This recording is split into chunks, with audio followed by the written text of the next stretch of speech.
新加坡总务区过去5年发生了187起涉及活跃通勤工具的火患，超过一半是在充电时起火。它的电池非法的很容易爆。尽管陆路交通管理局频繁出队稽查，市面上还是有铤而走险的卖家和使用者。我专门改造的，安全的嘛？你看我现在75岁，安全不安全 And most of them they consider illegal delivery boy. 他们只想着要快，所以赚得到钱。可是他们通常会忘记说，这个也对他们来说不安全。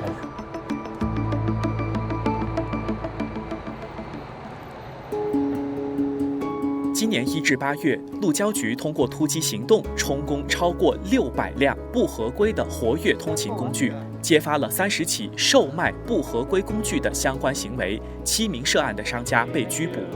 尽管活跃通勤法令2018年已经生效，但联合早报暗访后发现，有的使用者是明知故犯，除了擅自改装电池，还在超速当儿，相当取巧地学会了躲避当局截查。Don't jump then you know. Oh, slow down lah, pay respect lah. Pay respect lah, just respect. Oh, okay, understood. One is 60 kilometer. Okay, can go. But front of them are just being 8, 7. 我专门改造的。哦，你自己改？如果我们要改的话，是找哪一些店来什么？没有帮人家做的。没有吗？我做很多车的，什么特别原因我都安全的嘛？安全吗？你看我现在75岁，安全不安全？这个是属于 PMA 啦 ，PMA 啦，对不对？所以可以载人呐，讲是不可以了。And most of them they consider illegal delivery boy. 个人代步工具 PMD、电动脚踏车 PAB 以及行动辅助车 PMA 都是受到活跃通勤法令监管的活跃通勤工具 AMD， 但其中的规范和条例却不一定是所有使用者都已经全面了解。今年53岁的徐凯成因为膝关节退化需要使用行动辅助车，却因为店家自称合规而买下一辆根本不合规的 PMA。 之前不知道，钱又没有什么多，就去买，去不到买，去找咯，也不知道那种轮椅是非法的。店主也是跟我讲 LDA approve， 我就听到 LDA 这个话题一定买的哈，他还有开店的，所以我就放心买咯。哪里知道有一次去咖啡店碰到这个 Mova 的老板 Bobby， 他就解释给我听，这个车是非法的。所以我觉得大众到现在还是有一点乱了。对，什么是合法不合法？就是因为一直在外面有看到有人用，还一直在用，所以大众呢有可能就是很疑惑，很 confused。大部分这些违法的这些车都是在用锂电池 （lithium ion）， 所以 lithium ion 呢，它的这种威力是比较大的。它其实是爆的时候，它是一粒一粒一粒这样爆的，所以像鞭炮这样，所以一直到它全部燃爆之后呢，火才会小起来。除了电池，其实充电器一定要有一个东西叫 safety mark， 这个是安全认证来的。所以有了这个 safety mark 呢，第一，这个充电器是合格的，最重要是它充满电的时候，这个充电器会自己切断，所以不会再继续冲凉，也不会让它太热。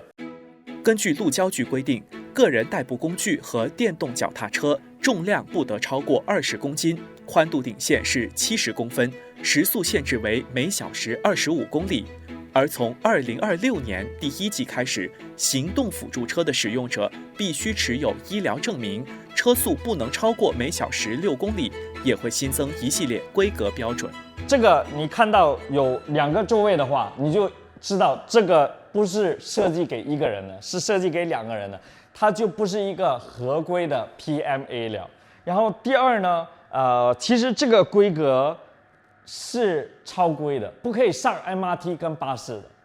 对 ，MRT 跟巴士都有一个 size restriction， 这个是太大了。第三呢，它是超速的，这台可以走到23公里每小时。现在 PMA 合法的最快可以走到10公里每小时，明年最快只可以走到6公里每小时。活跃通勤法令规定，售卖或使用不合规活跃通勤工具都会面临罚款、监禁甚至两者兼施的处分。使用者如果重犯，可面临最高2万元罚款或最长12个月监禁，甚至两者兼施。为了杜绝违规工具引发的祸患，路交局2020年和2021年相继规定，个人代步工具和电动脚踏车必须分别取得 UL2272防火标准以及欧洲规格的 EN 15194标准，才能在本地发售并上路。但路交局执法人员说，网络上可能还存在不合规的货源。